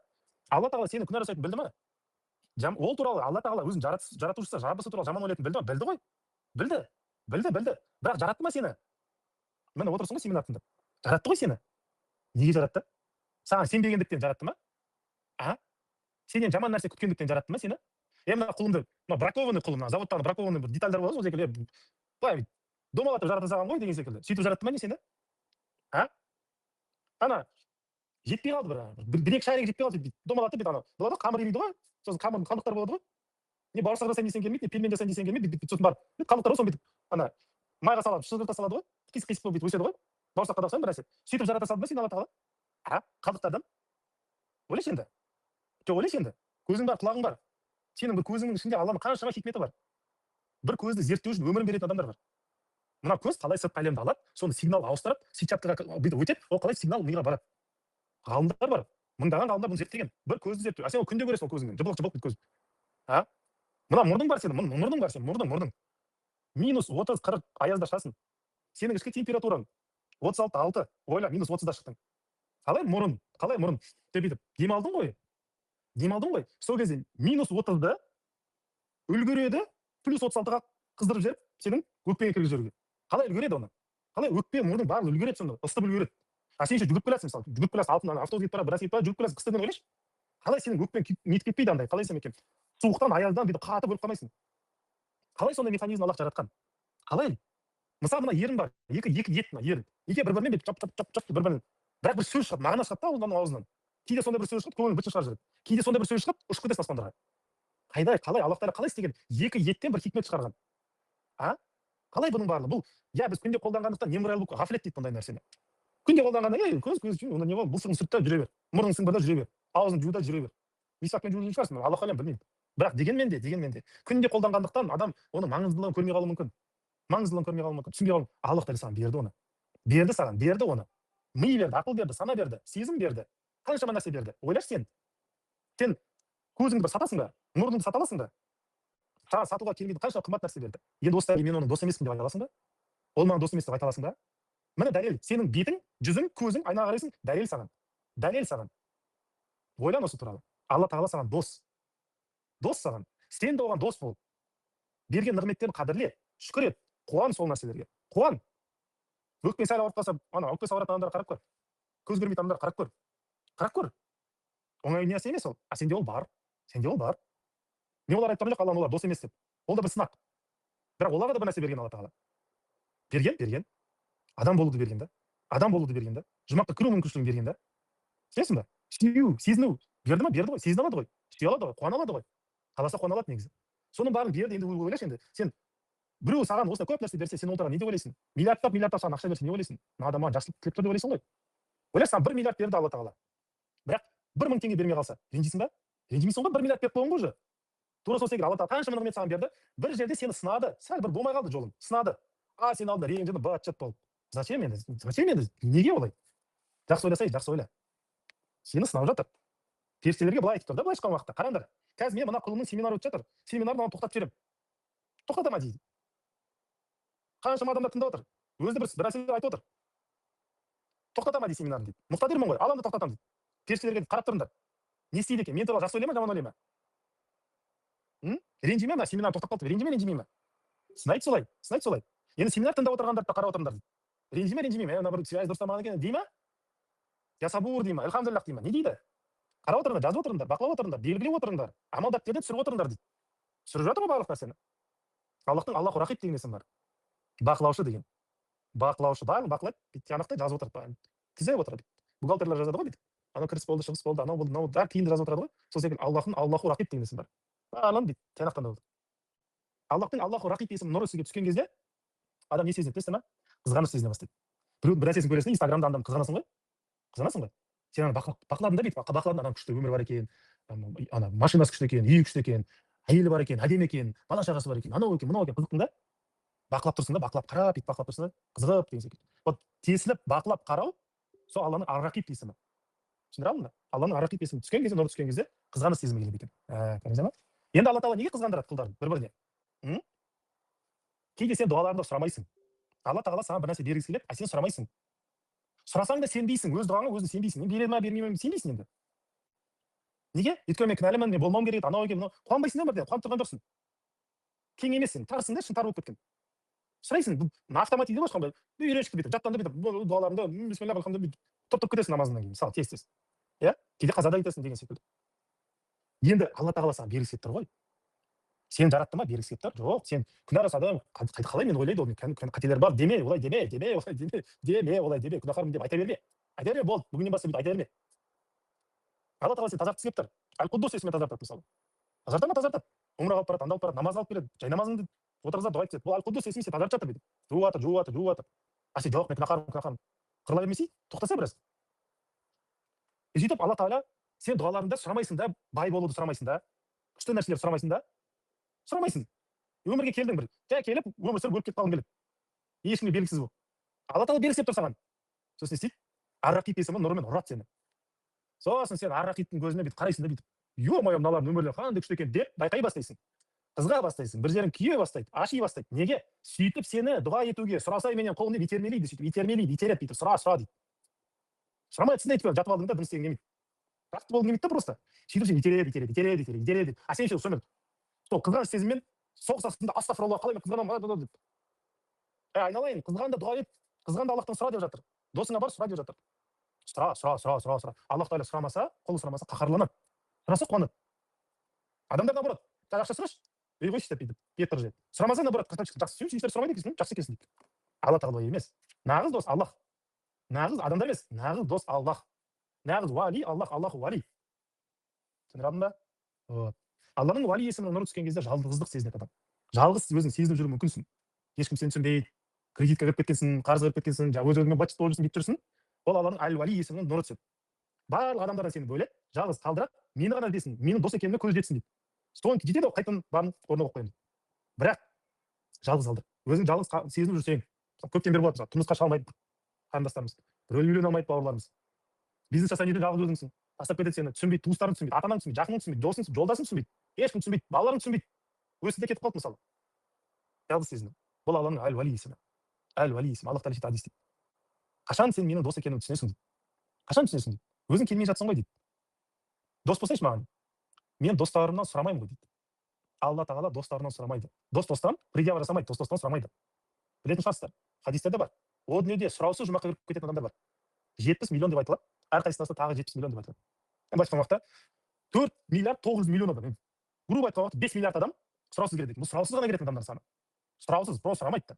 Сұрап тұрып, жақсы амалдарына, Алланың мейірімен кіріп кететін адамдар, олар да көп. Бірақ сұраусыз келетіндер ойлаңыздар, былайша айтқан уақытта грубый расчет дейді ғой, 5 миллиард. Солардың қатарынан болғың келмей ма не? Солардың қатарынан кіргің келмей ма не? Кіргің келсе дос бол. Алланың саған дос екенін түсін. Иман ет соған. Қабылда. Сезін. Зейінің ашылсын, көңілің ашылсын. Элхамдулиллах, мен досым де. Өзің де соған дос бол. Өзің де дос бол. Сөйтіп, достан сұрамайды. Сұраусыз өтіп кетесің аларасы. Түсіндіре алдың ба? Алланың Мәуля деген есімі бар. Мәулям деп атайды. Досым деген сөз. Алланың есімін зікір еткенде досым деп шақырғың келсе, Алла тағаланы Аллахым деп дұға етпе енді. Раббым деп дұға етесің, Аллахым деп дұға етесің, етпейміз енді. Мәулям деп дұға ет. Досым деген мағынаны біледі. Аллахым Мәулям менің деп. Түсіндіре алдың ба? Сөйтіп сұра. Досыңнан сұрағандай сұра. Аллах тағалаға қатты ұнайды. Сен ол туралы жақсы ойлағаның, сен оны сүйгенің, сенің оны дос деп санаған Аллахқа қатты ұнайды. Бір білсең ғой. Қалай қатты ұнайды? Өте қатты ұнайды. Жұмақта соңғы болып кіретін адамға дейді. Соңғы болып кіретін адамға жер планетасы бар ғой, мына біздің жер шары. Жер домалақ бар ғой. Соның 10 есе көлемінде жер беріледі дейді. Ең соң кірген адамға ойлайды, түбінде жүрген, жұмақтың түбінде, ана Фирдаус сұрайсыз ба үнемі? Пайғамбар саллаллаху алейхи жанда болайын, Фирдауста болайын, анда болайын. Ең түбінде адамға жер шарында 10 көлем жер беріледі. Ойлай бер, ары қарай қанша мыңдаған, 1000 есе, миллион есе көп беріледі. Соның барын игеру үшін сен білімің болу керек. Алланы түсінуің керексің. Ненің қалай жүретінін білуің керексің. Осының бәрін қайдан үйренесің? Мына жерде жүріп үйренесің да. Сондықтан жерге келудің мақсаты адамды Аллах тағала жұмақта сұлтан болуға, хан болуға тәрбиелейді, үйретеді. Сен ертең жұмаққа кірейін деп жатсың. Алланың досысың сен. Жұмаққа кірейін деп жатсың. Солай деп біл. Соған дайындал қазірден бастап. Зарлап, жылай берме. Өз-өзін кінәлап, ана драма, мына драма деп. Мұрның маңқасын сүңгіріп тастап, болды, жылай берме. Аллахқа доспын деп біл. Жоғары қарай жүр. Жарай ма? Ана періштемен жындарды көп тыңдай берме. Олар түсінбейді сені. Түсінбейді олар сені. Олар сенің қызметіңе келгендер. Түсінбейді олар сені. Сен халифсің, сен Алланың досысың. Осы сезімді, осы сенімді нығайтып қой. Бұл өте маңызды. Бұл фундамент. Қуанышпен, разылықпен өмір сүрсең, өсесің. Өзіңді кінәлап, күнәһар санап, жаман ғой, анауың, мынауың деп түсірсең өзіңді, жоқтыққа кетесің.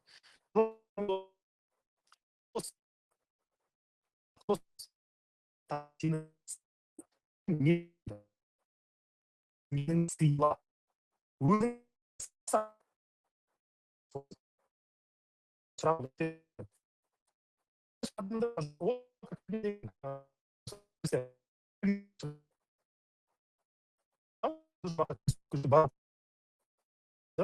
Алло,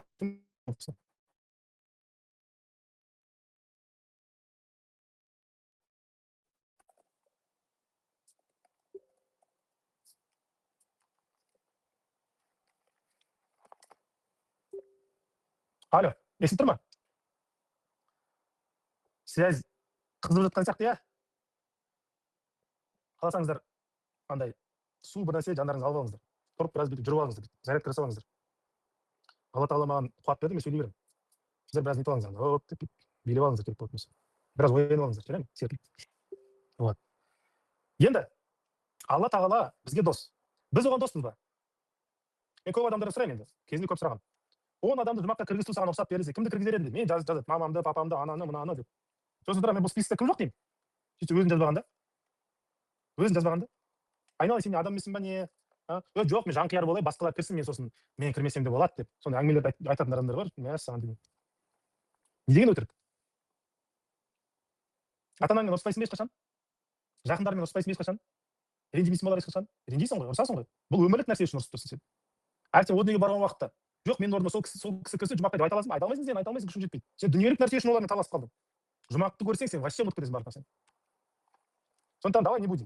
Давай не будем. Қазірден бастап мойындайық. Өзім бірінші кіргім келеді жұмаққа деп. Мойындайық. Бұл неге маңызды? Неге Аллах Тағала біздің ішімізге өзің бірінші жұмаққа кіру сезімін салып қойған? Я бұны эгоизм дейміз, адамдар соны жасыруға тырысады. Жоқ, астапыралла, мен не деген андай менменшілмін, олай керек емес, басқалар бірінші ойлайды да деген секілді. Пайғамбар саллаллаху алейхи вассалам басқалар бірінші ойлаған ғой деген секілді әңгімелер айтып жүреді да. Бірақ өзіңді сыйласаң, басқалар сыйлауды үйренесің. Өзіңе ұқыпты қарасаң, басқаларға ұқыпты болуды үйрете аласың. Өзің бір нәрсені осы өмірден тәжірибемен алсаң, сол тәжірибемен басқа адамдар бір нәрсе айта аласың. Түсіндіре алдым ба? Өмірді түсінген адам өмірден айта алады. Түсіну үшін сен өзі сүріп көруің керексің да. Сондықтан адам бірінші өзін сыйлау керек. Алланың досы болғың келсе, Алла тағала саған не берді, соны қадірле. Алла тағала саған не берді бірінші? Сенің өзіңді саған берді. Сенің меніңді саған берді. Сенде мен бар ғой, мен. Мен табиғатпын. Табиғаттың мені жоқ қой сенде. Сенің өзіңнің менің бар. Солай ғой. Бірақ мен бар сенде. Екеуміз үшеуміз бір мен бар. Соны қадірлеуің керексің. Енді менге келдік. Келесі тақырып. Менге келдік. Мен мәселесіне келгенде, өзім туралы тағы бір нәрсе айтамын. Өз-өзіме орын таппайтын. Болады ма? Өзіңе бір орын таппайсың. Не жұмыс істесең де, кіммен аралассаң да, қайда барсаң да, не көрсең де, не істесең де, бір өзіңе орын таба алмайсың. Түсінбеймін да неге олай екенін. Тыныштық жоқ та, бір тыныштық жоқ. Я, неше түрлі нәрсе айналысасың, өзіңді алаңдайсың бүйтіп, алдайсың өзіңді бүйтіп. Бірақ нақты түрде бүйтіп тынышталмайсың да бүйтіп. Неге деп ойлаймын, былай ойлаймын. Осы биыл ғана тынышталып дедім ғой. Сөйтсем, бір қателік бар екен. Адам шекті жаратылыс деп айтамыз ғой біз. Сол сөзде қателік бар екен. Адам шекті жаратылыс емес екен. Шын мәнінде шекті жаратылыс емес екен. Шын мәнінде шексіз жаратылыс екен. Ол қалай? Не деп тұр мынау деп ойлаған шығарсыздар. Не дейді мынау деп. Жалпы семинарда айтып жатқан нәрселердің өзін қиын түсініп жатырмын, не дейді деген сияқты. Бұл мынандай мәселе. Аллах Тағаланы түсіну үшін. Айттым ғой, адам Алла Тағаланы түсіну үшін жаратылды. Енді Алла Тағала өзі шексіз ғой. Шексіз ғой енді. Иә? Сен бір шексіздікпен сөйлесу үшін шекті бола тұра шексіздікті түсіне аласың ба? Түсіне аласың ба? Түсіне алмайсың. Түсіне алмайсың. Өзің шекті болып тұрсаң, өзіңді шекті санасаң, шексіздікпен сөйлесе алмайсың. Түсіне алмайсың сен оны. Сен де шексіз болуың керексің. Шексіздікті шексіздік қана түсінеді. Шексіздікті шексіздік қана түсінеді. Осыны жазып қой. Енді адам қалай шексіз дейсің енді? Адам қалай шексіз? Ойбай. Мынандай екен. Пайғамбар саллаллаху алейхи вассаламға Жибраил алейхиссалам келеді ғой. Сол кезде айтады ғой. Оқы деп, иқра деген аят жазады ғой. Сені жоқтан бар еткен Раббының есімімен оқы деп айтады ғой.